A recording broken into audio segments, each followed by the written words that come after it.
How are you doing tonight? Are we all good? That's great to hear. My name is Baudilio Ramirez. This is my second time back here at the Comedy Cabana. Feels good to be back here in Myrtle Beach, which is something no one's ever said before, but I'm back here again. As you've heard probably, I've been doing a lot of traveling. I spent the last 2 weeks in Trinidad and Tobago, didn't lose any weight, to my unfortunacy. But yeah, it's really weird. A lot of people were telling me before I went there, you need to be so careful, Baudilio. There's so much crime. Don't get mugged, molested, or kidnapped. And I'm like, hold on, just one second. If someone really wants to molest this, I think they have bigger issues in their life they need to figure out. And I feel so bad for them.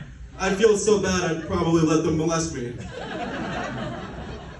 And secondly, you're telling me that it's dangerous there? I used to work on Ocean Boulevard until 2 in the morning, about last summer.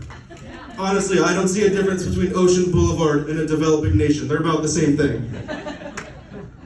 I used to love telling people I used to work on Ocean Boulevard, just for the fact that I felt like I was so cool. I felt like I had street knowledge. I felt like I had street knowledge though, because they'd be like, yeah, I didn't get home till 3 in the morning. I had to walk down a dark alley at 2 in the morning, trying not to get molested apparently. I never told anyone though it was because I worked at an ice cream shop. I'd lose all the swag I never had. Seriously, do you understand how lame that would be? Seriously, I'd go from a street crib to a chocolate chip. It'd be so embarrassing. That's why I decided to never tell anyone. I just keep it to myself. It was a fun trip though. I think the most annoying part with the trip, not annoying with the trip itself, was just the traveling. It was awful. I had a layover at Miami International Airport, and I really had to take a shit when we were waiting in our terminal. So I'm like, all right, guys, I'm gonna go to travel with a few friends of mine. Guys, I'm gonna go to the bathroom, we'll be right back. I walk to the bathroom door says right here, the line extends out to here. Yeah, so I'm standing there, I'm like, oh boy. I'm standing there trying to compose myself. I don't know what to do. I felt like I was losing the battle, so I just start hitting like the worst stanky leg you've ever seen. Just to like keep my guts together. I'm just standing there,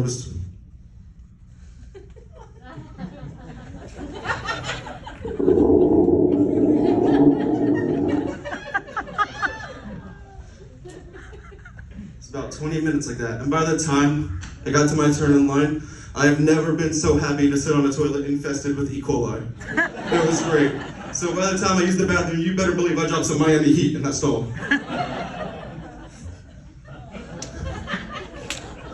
One cool thing I noticed about when I was in Trinidad with the people I met there is that they all have such cool nicknames. Really, it's unbelievable. Met some people, we had Bullet, Blaze, Cannibal, Redman, Killer. But trust me, they're all like sweethearts of people.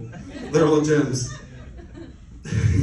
One thing I noticed about the nicknames, there are many things, but one of them is that a lot of the times the nicknames they have describe a physical attribute of their body. So for example, I met Redman, and he doesn't have dark skin, he doesn't have light skin. It's a complexion right in the middle, which is why they call him Red. I'm like,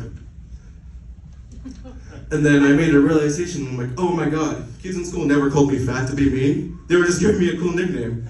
So I felt bad, and I'm like, oh, shit.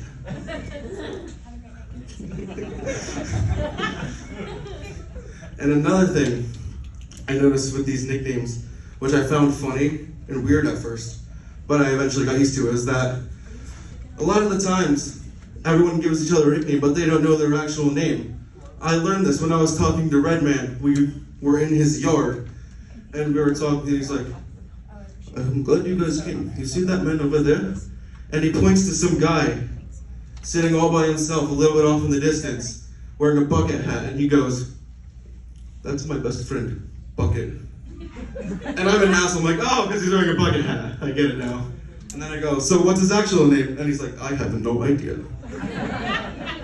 Right after he said that, I hear Bucket yell in the distance, Joseph Castillo. I heard Castillo. I flipped shit. I'm like, oh my god, we got Latinos here too. We're taking over more than just daycare capacities. It was awesome to hear that. Originally, at first, I thought it was weird that no one knew anyone's actual name. And then I thought about it for a second, and I'm like, okay. I always forget my niece's name, so I think we're about cool.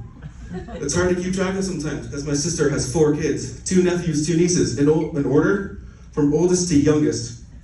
You got Xavier, Giovanni, Dahlia, and number 4. I don't know her name, I always forget it. I'll learn it. And I know people call me such a bad uncle, but like, I think I'm fine. I used to teach my nephews how to play Jenga, which, trust me, is so much better than when some other uncles teach their nephews how to play with other things. I think Jenga's a good start. I'll tell you one more story about Trinidad. About the day I thought I was gonna die. On the first full day there, we go on a tour of this cave in the middle of the woods, middle of nowhere. And the tour guide's telling us, it's a bit of a tight squeeze, but we have flying bats and white cockroaches on the walls of this cave. It's a tight squeeze, but it's possible. So I'm like, okay, guys, I'm leading the line. That was the first thing I said, but I didn't know when he said that was code meaning for, if you wear a shirt size larger and up, don't go in this damn cave. I learned that the hard way, because I was practically playing Twister to get through it. I'm going. And we made it to the end, and it was just darkness. And I asked the tour guide, I'm like, oh my God, what's back here? And he's like, nothing.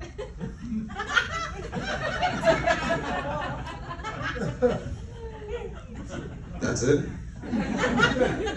Nothing. And he's like, yeah, okay.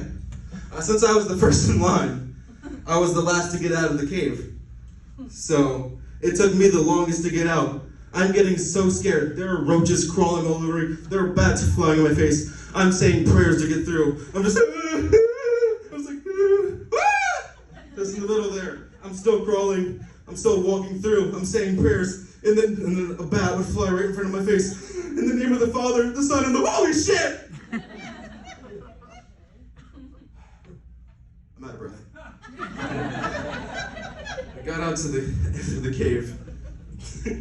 We got out to the end, and my friends were like, dude, are you okay? You look like such a mess. And I'm like, I need food. And I thought of something. We got back on the bus. Got on the bus, and I'm like, I turned to my friend, I'm like, dude, I feel like shit right now. But I think I got a cool nickname now. And he goes, oh yeah, Fat, we already went over this. That's, how's it going? Are you okay? I'm like, no. I got a cool nickname. I just look at him and I go, I'm Batman. That is my time. Thank you guys so much. You guys have been amazing tonight. Thank you.